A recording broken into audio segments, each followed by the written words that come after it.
started. Hello there, internet friends. This is Danielle Pierce, creator of Real Estate Profit Lab and Property Preservation Mastery. I'm here today with Joey H., who lives in the very far most southern part of Texas. He's going to talk to us about his experience with preservation. He has a wife, two children. He's worked in Texas and expanded to a couple of other states, but then had to scale back a little bit. So we'll get into that. Had a pretty good month this past month of like 15K. So we'll talk about that. So how are you doing today, Joey? Good. I'm doing actually great. Good. You look so young. Really? Well, I'm 30 or 35 in a month, so I don't feel that young, let me tell you. Dude, I just turned 42, 30. I don't know why the 35 feels like super young to me. It's so weird. I'm like, it's only like, even 38 feels like really, really young. I think I'm just, if there's not a 4 in front of it, I'm like, oh my gosh, they're just so young. Yeah. All right. So you are obviously, are you at home today? Do you have any projects to take care of in the field? Yeah, actually I have a few projects that I need to go finish up. Okay. And I have here, me personally, I got about maybe 5 to 6 grass cuts, which are going to be the last ones. Okay. And I wanted to finish that up today. I need to go pick up my two guys after this, and we'll go ahead and do that. And then actually I have a little private project with a client that I met in one of the properties. He had already bought in it. Yep. And I went there to go do the grass cut, and they had sold it and didn't tell you, right? Yeah. So they had sold it. I got there, all the doors were open. There was the flooring guy already installing the floor. Yeah. And I went and I'm like, hi, how you doing, sir? Did you just buy the property? And he's like, yeah, I just bought it. So, I just tell him kindly, hey, well, the bank has sent me to cut the grass, but let me just verify with them if they still want me to cut it, or if they just want me to, to leave it as is. So from there, I call, I don't remember what company it was. MSI. Yeah. And I called them and they're like, no, leave it as is, just take pictures and we'll, just bill us a trip charge. And that was pretty much it. But when when I see people like that, or, when I bump into investors or whatever, I always get their information. Yep. Every single time. And and sometimes it's annoying because you're doing work, and maybe some other people can relate to this. I've been doing this for a while. You always get people kind of stop and ask, and and if you're busy doing something, you just want to kind of blow them off, and which I've done it before. Yeah, most of the time they're just nosy, but sometimes they're actually looking for people to hire, right? Yeah. And so that's where okay. So I get the feeling, Joy, that you are someone who has a hard time sitting down. Is that the case? That is the case. That is the case. I actually have a lot of trouble sleeping. If I don't take chamomile tea or something, I would just stay awake. Oh my goodness. So to backtrack for a moment, you got why is this sun is so bright here? Oh my gosh. I'm not complaining because it's beautiful. Sorry. But still, what was I going to say? So you got, when did you get started in preservation? You said about 5 years ago? About 5-6 years ago. Okay. Yeah, pretty much. I had another company. It didn't go that well, and pretty much all I had left was the shirt on my back, and I had which I call the triplex, which is your lawnmower, your weed eater, and your blower. I love the trifecta. I think got it. And yeah, that's what I ask my contractors when, the first thing I ask them when I interview them, I ask them, hey, do you have at least these 3 things? Yeah. And if they don't, it's kind of like, okay, thank you, bye, Yeah. But I started, I just didn't want to go to a regular, 9 to 5. So I said, you know what? I started knocking on doors, putting flyers, and I started cutting grass. I didn't care, Yeah. I have a bachelor's in finance, but I just didn't want to go work for anybody. Really? I have a bachelor in accounting. That's so cool. So have you ever worked in finance? In a bank, which is, yeah, honestly, it's the suckiest job ever, so they still pay you minimum. How long did you last? 6 months. Okay. So 6 months for your degree. Yeah, I know. and then I went to, well, long story short, I went to go work for a produce company, and then I kind of started my own produce company, and I've always been in sales. I've always trying to sell things, and here Yeah. and there. Um, but long story short, that time passed, and then lawn maintenance is actually a very lucrative business. It is. If you're not in it, eventually, when you start doing property press, you start seeing like nice trucks, hauling their lawn equipment. Beautiful trucks, right? With Yeah, the yeah. 16 or 20-foot trailers. I see them all the time around my house. And they have Mhm. like a couple guys and they cut grass in like 9 minutes and they move on. So yeah. Yeah. So so that was it. But I don't really, I didn't want to just concentrate on landscaping. And then on Indeed, I saw a flyer that somebody posted, some other company. I don't think they're in business anymore because they ended up owing me money at the end of like 2-3 years working with them. Okay. But I started with them. I saw that they did lawn maintenance for it's at their Indeed posting. They did lawn maintenance for banks. So I was like, hey, this is pretty interesting. I don't have to deal with clients. Houses are going to be vacant, and I Yeah. just go cut them, take pictures, and that's it. So I did that, but of course, I wanted to grow, and I started looking into, how can I build a company and send work orders to, So different how can cities. you be the guy that you're working for, essentially? Exactly. Gotcha. Okay. So, I started looking really, I don't know, there's more information now, than 4 years ago, but there really wasn't. And, I think there was one YouTube video from some random person, but, they pretty much didn't say how to get into Yeah. into the business. And then your ad popped up, and I was like, okay, yeah, I'm in, and and then from there everything started. And your information, I was able to say, okay, this is, these are the things I need. Yeah. And I went in, I started applying for companies. And the questions that they asked me, they were pretty easy.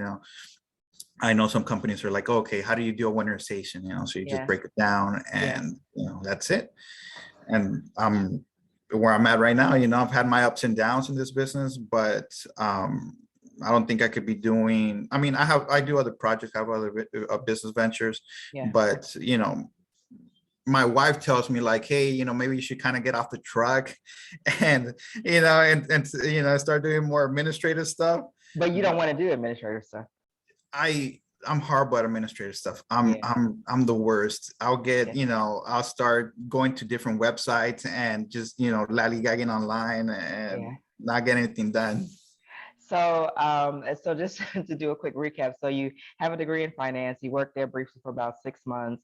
It sounds like you've always had an entrepreneurial desire somewhere in the background, whatever you were doing. And then like you did the produce company, and that didn't work out. You said you started doing grass cuts from an ad that you saw on Indeed, and then you got really good at doing the field work side of preservation, but you didn't know the other side. Is that Exactly, right? yes. Got Mhm. you. Okay. So I checked, and it looks like you registered for the course in like early 2019. And it's always funny when I talk to the guys. That's why I made that post in the group, because it's like guys never say shit. It's like never say anything about anything. It's like, hello, are you here? Is it working? Are you doing anything? Like there's never any feedback. They just like kind of get to work. And I kind of feel like that's your personality, where you just like get stuff done and just don't have a whole lot of commentary along the way. Am Yeah, I right with yeah. you?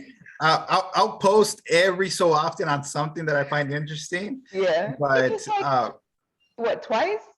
yeah, probably. And I've actually messaged with people on the groups, and Yeah. we've talked, and I've actually made friends. Yeah. I Yeah. got some buddies in Arizona. They took your course. Yeah. So uh I don't want to say his name, because Yeah. Yeah. You don't have to. uh but he actually came down for about 4 or 5 days so I could train him on how to do the field work. And Oh. so I helped him out in that. And he went back to Arizona and kind of, put that into practice and everything. Oh, that's so cool. But yeah, but with this business is, if you're not really into, you know, the physical work of it, it's Yeah. kind of, you know, you kind of have to, I guess, learn as you go kind of Yes. deal, and learn Yeah. from your mistakes, because I've lost money, and you know, I know a few projects that I didn't pay attention to. And Yeah.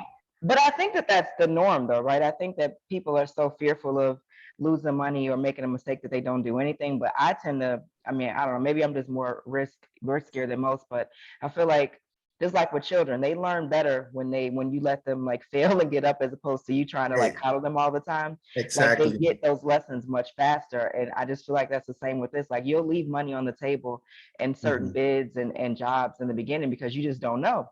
And then you Yeah, look back and you're like, oh snap, I could have yeah. did this, I could have charged more for this, I could have did that, but you don't know those things until you're actually in it. So Exactly. I mean, that's, you know, and you know, you learn from your mistakes. Like when I started with these new companies, you know, and going on my own, they told me to clean up exterior debris. I thought they meant leaves, you know, and yeah, so I picked up, I don't know, like 20 bags of leaves. Took me half a day. for It was just free. it was just me, yeah, for free. And then I took pictures and everything, and then they reject the work order, and they're like, we don't mean pick up, you know, like natural debris. You need to pick up all the they were like bricks outside, and you know, just trash. And yeah, so I mean, you know, so you learn from those things, Yeah. and you learn how to read the work orders correctly, right? Yes. Yeah. And you know, so those things kind of help me out. And right now, I mean, I would say I'm pretty good at bids, because I try to take the most out of a property that I can. Yeah. Yeah. And you know, and these national companies, you know, especially if you're with a specific vendor, you know, you have communication with them, they'll know like, okay, this guy's going to try to squeeze as much money as he can in a property, and it's beneficial for me, It is. and as it's beneficial for them. Actually, um they want you to do that. And some yeah, companies will tell you that you'll get in trouble if you don't do all the allowables that are available to you at any given property. But I think that, because the list is so long and it's so daunting and the work orders are so long, people are like, oh my gosh, I don't know what to do. And it's like, well, you really do all the things that you can do within the parameters that they've given you. And if you can't do it at that price point, then, that's where the bids come in at. But it sounds like you've gotten really good at like squeezing properties, which is outstanding. So tell me about your experience. Now, who are you working with? Family, friends? Have you tried that? yes, I've actually, two of my cousins, they're you know, they're my crew guys. Yeah. Sometimes I'll hire specific, like I did a whole roof, Yep. and you know, I had to hire roofers, because I don't know. I mean, I watch YouTube videos. I've, you know, done a little bit of research, yeah, on how to install roofs. And you Right. know, yeah, I'm a guy. If you know, if I have to learn, if I have to do it by myself, I would. But I just figured it's not gonna be, you know, if I would have done it by myself, my profit would have been like, you know, $5,000. But it would Yep. have took, yeah, it would have taken me a week, you know, and I had a whole bunch of work orders, you Would you know. have been confident in the outcome though? With that Yeah, being, you would have. Okay. yeah. I mean, I don't want to say I'm a pretty confident guy, but you know, when when you know, I'm pretty good at figuring things out. So, but you know, I was like, okay, well, I'm not going to leave my other work orders to just concentrate on one. So I hired a roofing team, Yeah. and from there I built my own roofing team. And the Mm, good thing that came out of that is that I got other roofing projects. got you. And so how long did it take the roofing team? Like 42 days? It took them, in honesty, because there was an issue with the work order, because there was some rotting wood underneath. Okay. It took us like 2 weeks to finish the project. So you had to uh stop the roof, go back and bid on the plywood on the and wait for plywood, that yeah. approval. And then Mhm. did it need a whole resheeting or did it just need certain areas? No, a whole resheeting, a whole new roof. Gotcha. And yeah, and this was this was a special case, because not all of the time they'll ask to to redo a whole roof. Right. You know, it's usually patchwork. But Yeah. even patchwork, I mean, you know, you could bank anywhere from $300 to $1,000, you know. Agreed. And then was it in an expensive neighborhood? Because I found that the properties that where they can get more money, they'll put more money into. But if properties kind of like, not in the best Yeah. neighborhood, they just kind of let the roof fall down and Yeah. inside the house. I know. No, it was actually an upper middle class neighborhood. Yeah, yeah. Not, not super high end, but upper middle class. A house down here, I believe the house might be worth about maybe 240 or so. Yeah, yeah. Uh, the thing, it was an old roof from the 80s. It was those roofs that have like the pebbles, Mhm. like gravel and pebble, kind of gravel and tar kind of roof. So there were, I was a second bid. They had another preservation company do a bid. I was a second bid. Obviously, I went a little bit lower to stay competitive. I'm gonna turn my And camera on for a second. I can still hear you, but my lights okay, about to fall over. So that go that's fine. ahead, I'm listening. Okay. So yeah, so I underbid the competition. I was pretty good on the price. There was still profit for me. I think my profit was still like $2,000. And all I did was take pictures, and and that was pretty much it. um What process did you go through to find the roofing company? And I'm asking this specifically. I mean, I know what I've done in the past, but what did you do? Because I know a lot of students, they'll get in with jobs that require like that level of expertise. And they're like, well, how do I do it? How do I find a company? How much do I, how much should I add on for my like management fee? Because basically you're overseeing the project at that point, right? You're making sure mhm, they do all the work, you're taking all the yeah. photos, and it's your job, right? You're just giving them an opportunity. So how did you go about finding the roofing company? Okay, so my process there, I have a few family members that do roofing, right? Uh, um but aside from that, which I didn't hire, uh what? yeah.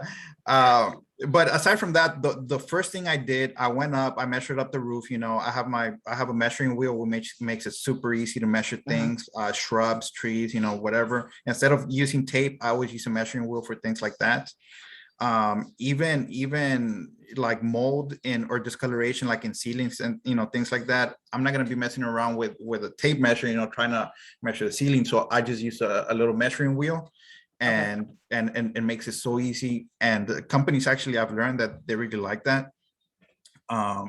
So I measured it up, I did my research, and I went to Home Depot, and I told them, hey, I have a roof that I need a reshingle. These are the measurements. And I always go, you always want to go maybe around 50% above. You want to add 15%, because you're gonna You're have some saying loss. 15, right? Not 50, 15%, right? No, 15%. 1.5, yeah, Yeah. 1.5. Okay. Okay. Even 20% Yeah. above whatever the square footage is, because you're gonna have some loss in material. Yep. So I did that. I told Home Depot. Home Depot breaks everything down for you, either Home Depot or Lowe's or whatever, hardware store is close to you. And they gave me a price. They're like, okay, so for material, everything, material and everything is gonna be, I think it came out like almost $3,000. Yeah. So okay, so I got the material from them. I got that. And then next, I submitted the bid. After that, I You submitted the I bid once you knew the cost of materials, which Home yeah, I had the Depot cost. gives you the materials if you give them the measurements, right? Exactly. So Gotcha. then I put, okay, so labor is going to be so much. And then and I and when I send the work order, I always send it, I put more on the cost of materials. And these companies like everything itemized. I mean, they just love it. And when you do it, it's easier for them to get things approved. Yeah. So Wait, I want shingle. to stop you there for a second. Sorry to Okay. interrupt. But I say this, so basically, the more detailed your bid is, the higher the odds of it getting approved. So instead Yeah. of just putting materials and putting a price, you're putting the dimensions, you're putting how many squares, and like you're just laying out everything line by line, which makes Yeah. it look very pretty and neat. And they're like, oh, this guy knows what he's doing, Mhm. right? Okay. Yeah, exactly. Like, and not to go on another subject, but the easiest thing, and one of the things I love is discoloration, mold, and things like that. Because if there's a whole bunch around the house, I measure it up, and I take notes in my phone, or I have one of my workers take notes and be like, okay, living room, I measure up, 4 by 5, or 5 by 5, 25 square feet. And then he'll be taking notes, roof ceiling or whatever. And at the end, once I send my itemized, measurements and everything, that usually gets approved in probably less than a week, for the most part. So if you have a house that has, 300-400, square feet of mold discoloration, especially if it's just a little stain, maybe under the sink, I mean, they get approved so fast, Yeah. But going back into the roofing stuff, I broke everything down. I always add, 25% because I know that's what they're going to take off, from. So I think on that work order, the total, I know it was a little bit above $12,000. I was going to say 12,000. Yeah. And So then, you'd already paid for the materials, right? So that was 3,000 you'd already paid for the materials. So there was 3,000 for that, for the materials. Yeah. Well, it was 12,000, and then, mine is their 25%. So my total came out about to $9,000, something. Okay. So mine is 3,000 sale materials. Yep. And then I had to buy a gun, like a roofing gun. Yeah. For the guy I hired. And then, while So essentially what you did is you backdoored into the price. You knew how much the materials were. You knew how much money you had left over for labor. So you knew what you could afford to pay somebody. So exactly. Yeah, gotcha. Okay. And how many companies did you have to talk to find this guy? The one company? So I talked to 3 companies, right? Okay. So I always try to get contacts from people, and I know sometimes investors or people that buy houses, they might have these contacts, right? Yeah. So I'm not shy about calling people, and if they tell me no, or, I don't want to, I don't give you my guy's contact information, I'm like, okay, next guy. So I called a few people and I told them, hey, how much would you charge me to do this roof? I gave them the address, they go, they check it out. I mean, because they don't need to go inside the house, they just need to go up there. And some of these good roofers, they don't even need to go on top of the house. By seeing it, they'll give you a price. And one roofer was like at $9,000. I was like, I'm not gonna make it. Yeah. I'm not gonna make anything. And and he's like, well, material is going to be $5,000. I didn't tell him I already had the price of material. Exactly. Oh my gosh, this is literally the process right here. Like, this is it. You know the price, but you don't reveal that you know the numbers, and you wait to see who's going to give you the number. Yeah. So okay. So he told me like that, and then I went to another guy, and he never showed up to go check out the house or measure it. So, and then he didn't answer me anymore. I was like, okay. And then by just talking to people, one of my cousins, her husband, her boyfriend, he did a little bit of roofing. And so I contacted him and I'm like, hey, do you know anybody? He's like, well, I'm not working right now. I could go help you. And I'm like, well, do you know any more guys that, because I don't want to be doing the work, it gets hot up there. Yeah, again, you're in Texas, so yeah, I'm familiar. You're probably hotter there than I am in a DFW area. Oh yeah, it's humid, we're so close to the beach. So that happened. So I hired him. I met some other roofing guys there, and and I always get their contact information. They give me your contact information, and they did a few other trimming jobs and grass cut jobs with me aside from that. But so they they did the project, they did everything great, everything turned out good.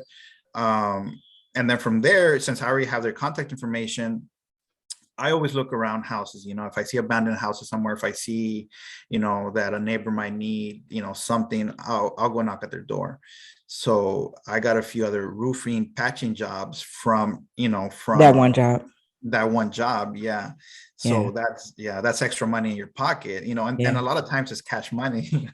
Yeah. And it works really, really well. I think I talked about that in the video the other day when I said, whenever you're doing a job, you always make sure you kind of hit the block on both sides and just say, hey, I'm doing some work for your neighbor in this neighborhood, in this area. People love that. Somebody just did it to me yesterday. Like, oh, I'm doing the windows of your neighbor 2 houses down. I was like, you are? Let me go look at them. Yeah. But then it gives you a level of credibility that is that that works in your benefit, right? As opposed to people, because people don't want to really, go look for people. They want people to just drop out of the sky. When you drop out of the sky for them, they're very happy to see you. Yeah, they are. And I mean, a lot of times, if you don't know how to do this work, I don't know how to do tile, right? But I've bumped into a tile guy, especially if you go to a corner store in the mornings, you see all these construction guys and all these, painters and everything. Get their information, be like, hey, I'm working on some projects and this and that, let me get your information. And you just bump into people, some of them are dead ends, but you could talk to 100 people and maybe get 20 good contacts.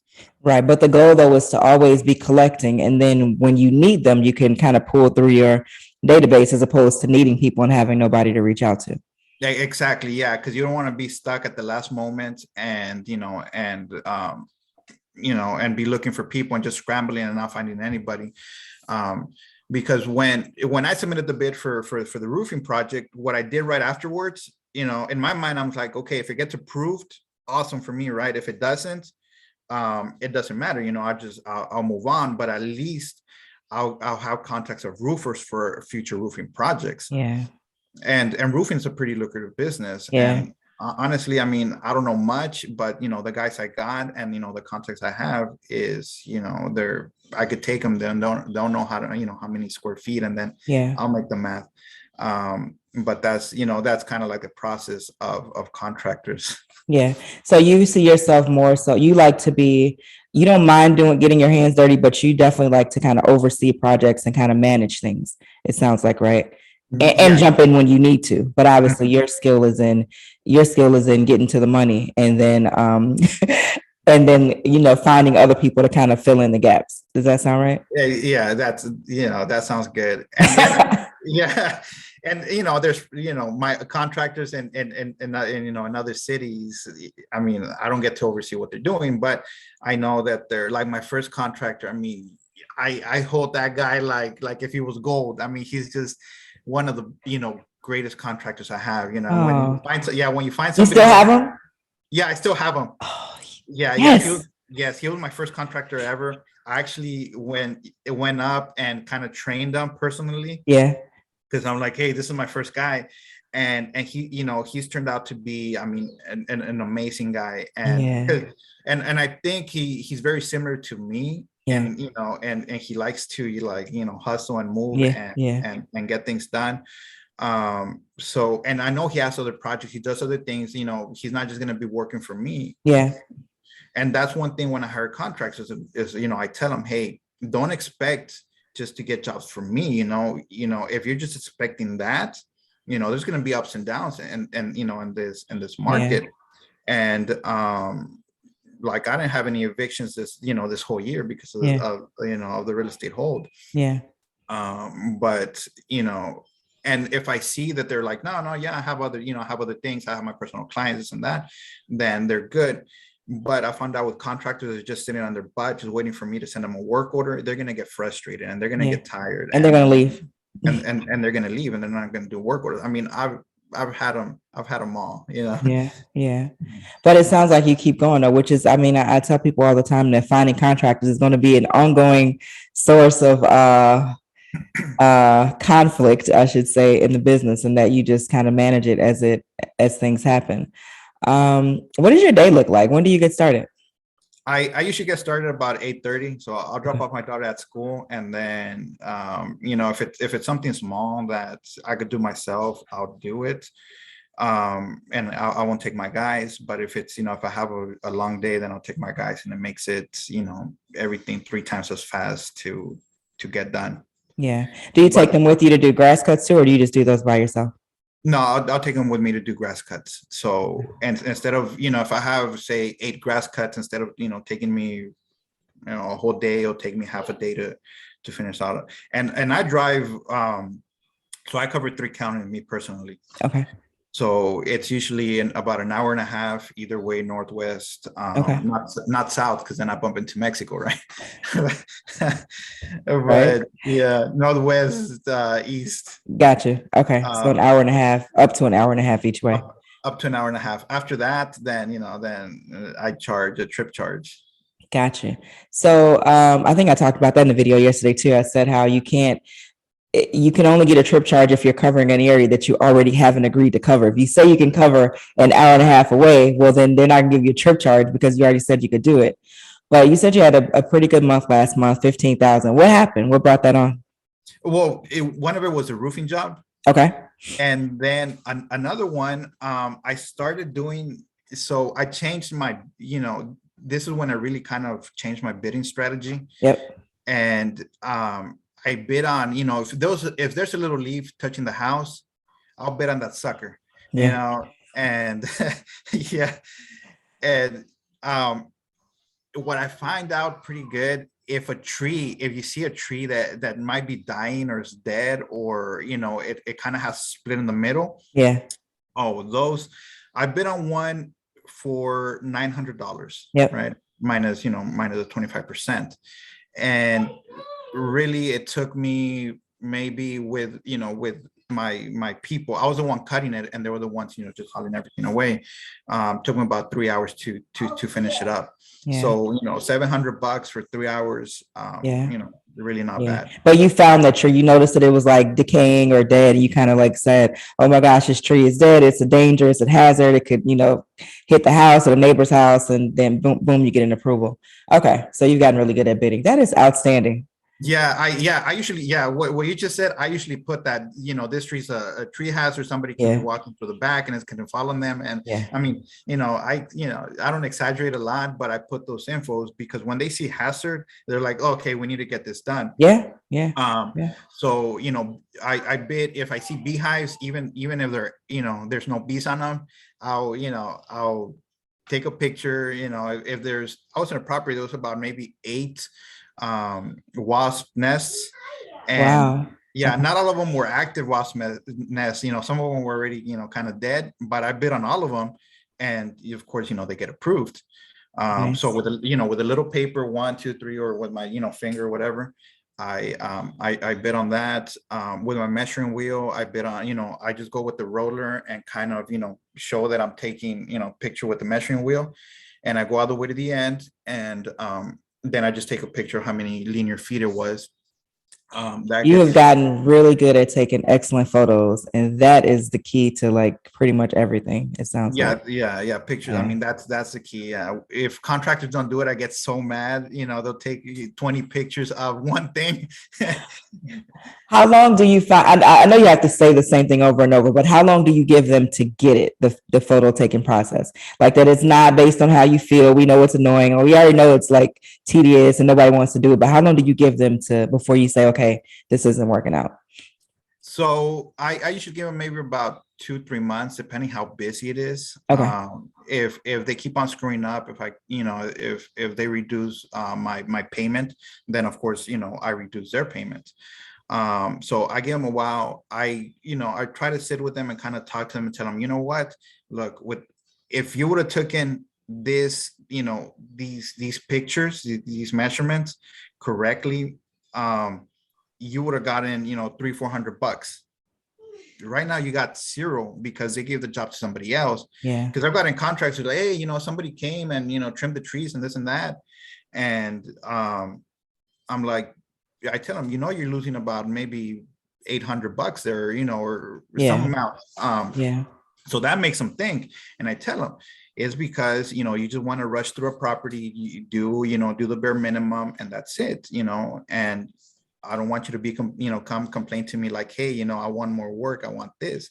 Where in a single property, you could bank, anywhere from $500, $300 to a few thousand, $2,000-3,000. Yeah, and because there's an actual budget for each property, though. Some companies show it to you, some companies don't, but you can see like they have this internal algorithm that they use to say, okay, we're going to spend a max of $8,000 to this property. So far, we're at $2,000. So that gives there's $6,000 there that you just got to like figure out how to tap into. And like I said, some companies tell you, you can see the information. So it's like, oh, I think I discovered that like 18 months in. I was like, oh, what is this screen over here? It was like, oh, this is useful information to know. But that's stuff that, again, they don't tell you that really up front. You kind of got to figure it out on your own. What would you tell anybody who's looking to get into preservation? What type of mindset do they need, or what would you tell them? Well, the first mindset, I mean, entrepreneur mindset, Yeah. it's, when you're on your own, when you're building a company, um, um, it's not the easiest thing, but it really, honestly, it beats, just working for somebody else. There's going to be stress with it, but if you keep on going, you're going to set up a system, and once that system's set up, you could kind of lay back a little bit. So ultimately, like, that's my goal. I do eventually, in a year or two, want to set back and maybe hire an administrator and kind of oversee oversee the work, because I'm not good just sitting at the computer all day. Right. Right. So it's worth it. The money is it's definitely worth it. You just need to put some effort into it. You just can't go in with it and say, okay, well, I'm gonna work 3 hours and call it a day. Sometimes you have to bust your butt, and the outcome, you'll see the outcome, and then the income. I mean, the income's it's great. I mean, sometimes I make such good days, and and you just kind of have to keep on learning and be like, okay, what new companies out there, this and that. I was actually going to go to the property preservation conference this They year. canceled it. Yeah, so Yeah, I was going to be there too. yeah, and so I was like, okay, well, never mind. I think they canceled it because they couldn't get enough sponsors to help support the cost, and so they're like, well, we're not paying for it. So, but it worked out though, because I had I double booked myself for those days. This has been so good talking to you. I'm so glad you at least agreed to even do the interview, because I'm just like, man, these guys don't be saying nothing. How much has your wife helped you? We haven't talked about what's your wife's name? My wife's name is Grecia. Grecia, yeah. And she helps me a whole lot. I mean, because if I'm out in the field, and that's one thing, you don't have to be like me to make this business grow. Because I mean, Danielle, I don't think you're out there also, sweating. Yeah. No, you don't. But you like being out there, it sounds like, or you don't like to sit down. Yeah, I like being out there because I mean, I get to meet, I meet so many people, and I get to network, and it helps me with my other business ventures, which are also kind of in real estate. Yeah. But you could do it the way I'm doing it. You could do your own work, and at the same time hire different contractors, different areas, and whatnot. Well, aside from that, I actually also do some contracting work for another property preservation company, kind of like ours. So I don't mind doing that, because I've been with them also for a while. So I do their jobs, their work orders, I do my work orders, and and I try to be as punctual as I can with the work orders. So your wife is the one doing a lot of the uploading, reviewing, looking at photos, things like that. Okay. So we divide our companies, right? Okay. We divide, she's in charge of certain companies. I'm in charge of certain companies. And then, she'll do the work orders for those companies. I do the work orders for mine, she'll submit them, I'll submit mine. And it's hard, because we have a toddler at the house also. And she's trying to she does, also, she does inspections. So I'm horrible at doing inspections.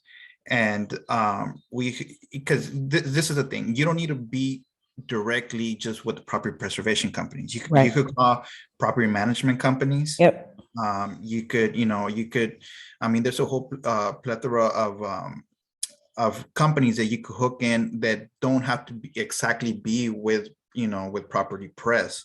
Yeah, that's actually the changes. It won't be ready until January, but are we adding in probably a few more modules with the residential, with property management companies, with the companies that do the rental properties like Progress Residential and American Homes for Rent. They like buy thousands of properties and they just do a basic rehab. I'm sure you've seen them, and put it right back on the market for rent.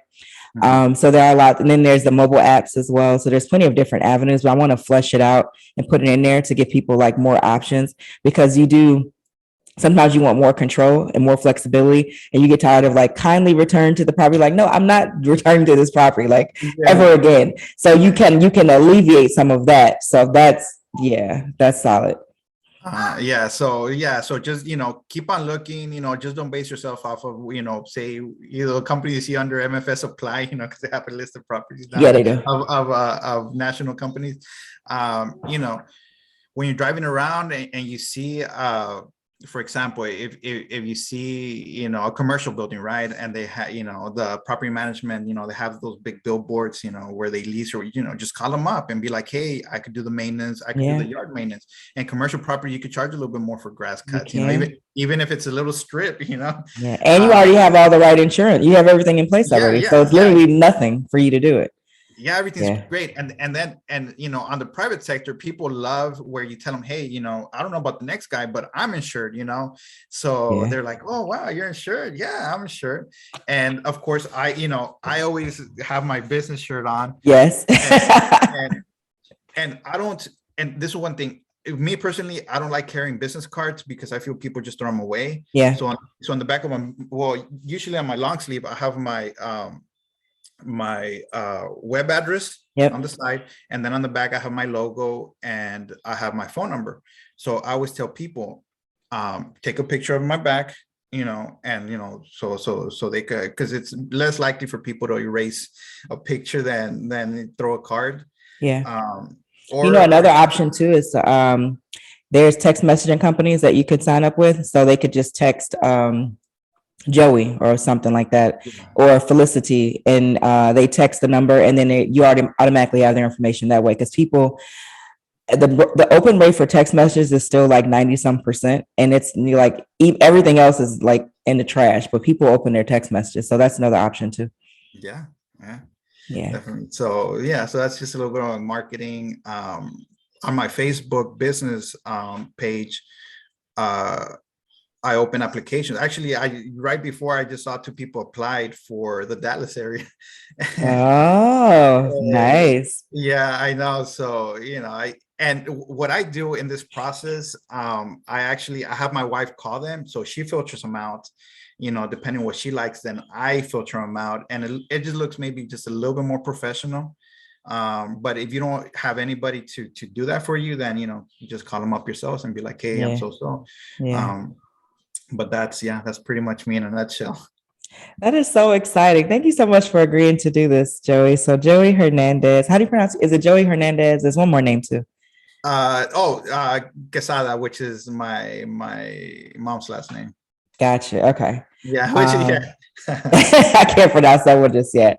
And you are out of Mission, Texas, which is almost at the border. Well, at the border, close to Mexico. You said almost.